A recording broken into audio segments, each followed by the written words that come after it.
We're going to start whipping the look of this document into shape by quickly reviewing some universal formatting techniques that should be familiar to you as a computer user. If they're not, I'd suggest reviewing the Office 2010 Shared Features course, where we discuss them in more detail. Right now, though, this document has a lot of content, but it's almost impossible to make sense out of it because visually it's just one long kind of run-on piece of text. Formatting actually has several purposes, one of which is to visually organize the document so a reader can follow the flow of the content and make sense of it. Another really good reason is because we want people to read our text, and if it looks nice, is easy to follow and to read, they're more likely to do that. There are other reasons related to word functionality, but we'll get to that in the chapter on styles. For now, we're focusing specifically on one type of formatting called character or font formatting. These are things that we can do to something as small as a single character or as large as the whole document. These are really easy to find if we go to the Home tab. So we'll start off by clicking on Home and taking a specific look at the font group. Everything on the font group applies to characters or font formatting. This includes the basics like the font size, applying character features like bold, italics, or underline, even superscripts, subscripts, and the font color, those types of things. What we're going to do here is we're going to start by cleaning up the entire document and making sure that it is in the appropriate or consistent font.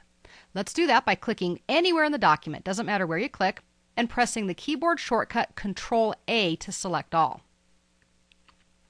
We're going to make sure that everything is in the same font, and we actually can tell that right now it's not because our font list is grayed out.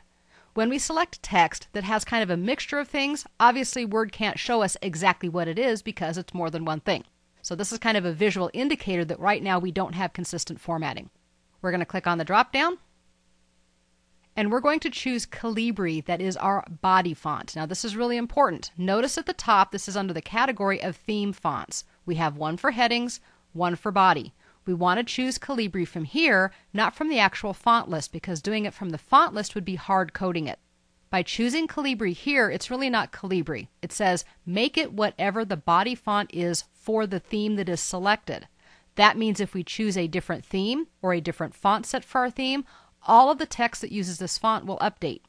If we were to select it from the list down below, then it would always be Calibri no matter what we did with the theme. This is really an important concept of working with themes and choosing the correct fonts. So we'll go ahead and do that. We'll also go ahead and make sure that we set this at 11 point. We could increase or decrease the font size by using the little increase and decrease font size buttons. Now don't worry that it's not showing up in our list yet. That's okay. There's kind of an advanced thing behind that. But so far we have selected everything in our document and applied the same font and font size. So now we're just going to click anywhere in the document again, press Control Home on the keyboard, which gets us to the top, and I'm just going to scroll down using my mouse wheel, and we're going to select our actual title because we definitely want our title to look different than the rest of the document. We're going to do this by using a couple of very simple tools. Now, if you were following along from the last lesson, your title will still be in the center of the page. As you see here, I've moved my title and contact information to be left aligned so we can work with it in this lesson.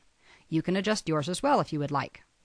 In my opinion, titles should kind of stand out more than body text does, and that probably means we need to make them larger. So with this selected, we can go ahead and use these increase and decrease font size buttons that are at the top of our ribbon, the big and the little a.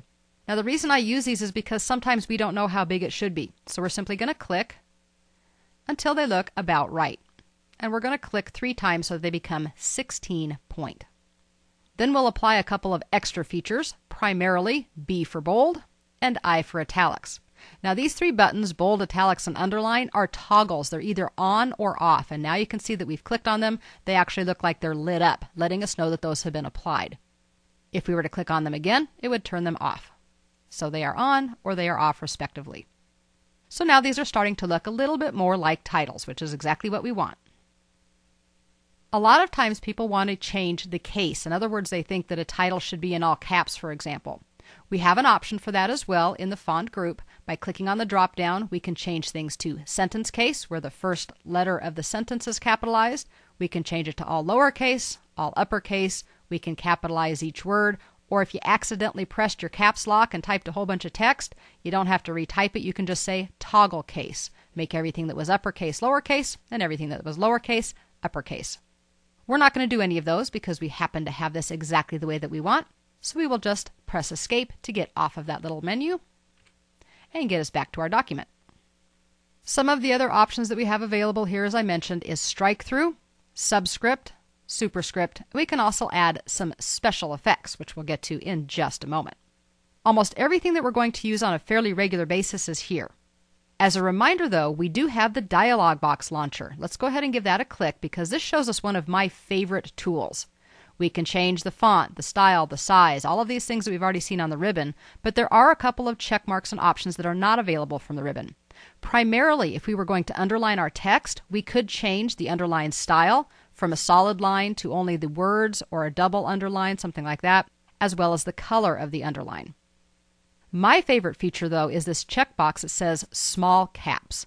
I'm going to go ahead and give that a click, and if you look at our sample, what it does is it puts the capital letter form for everything, but our capital letters are actually still larger.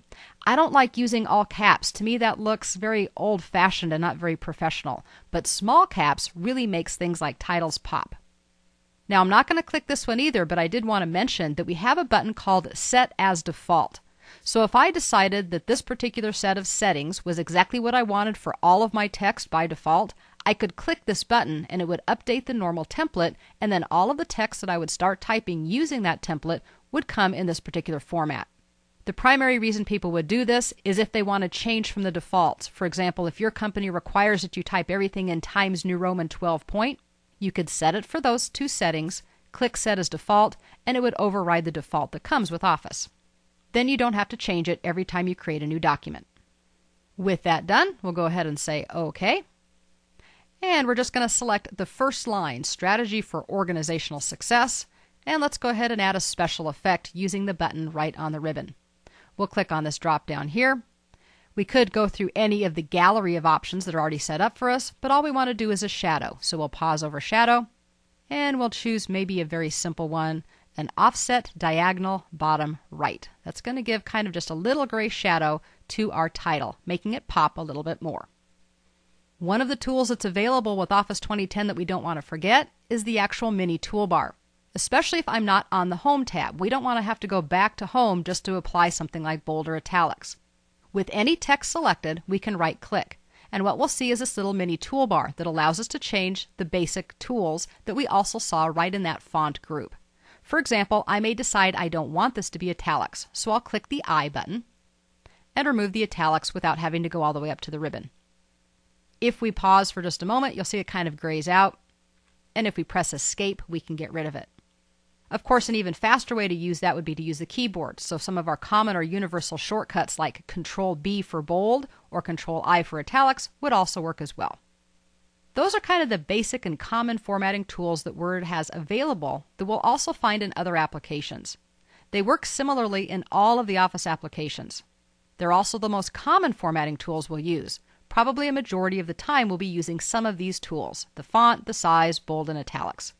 At this point, we're able to make our document more readable and visually organized. This is kind of like hanging that drywall. It defines our rooms and the walls themselves if we can define what is a title. In this case, we've been working specifically with the title page itself.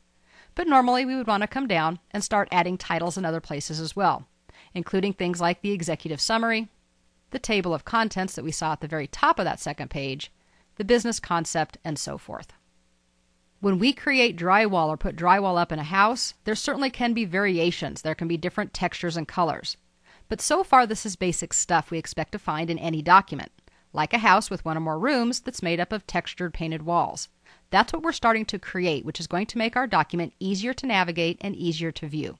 And that's what's going to be important for our readers as we move forward with additional types of formatting.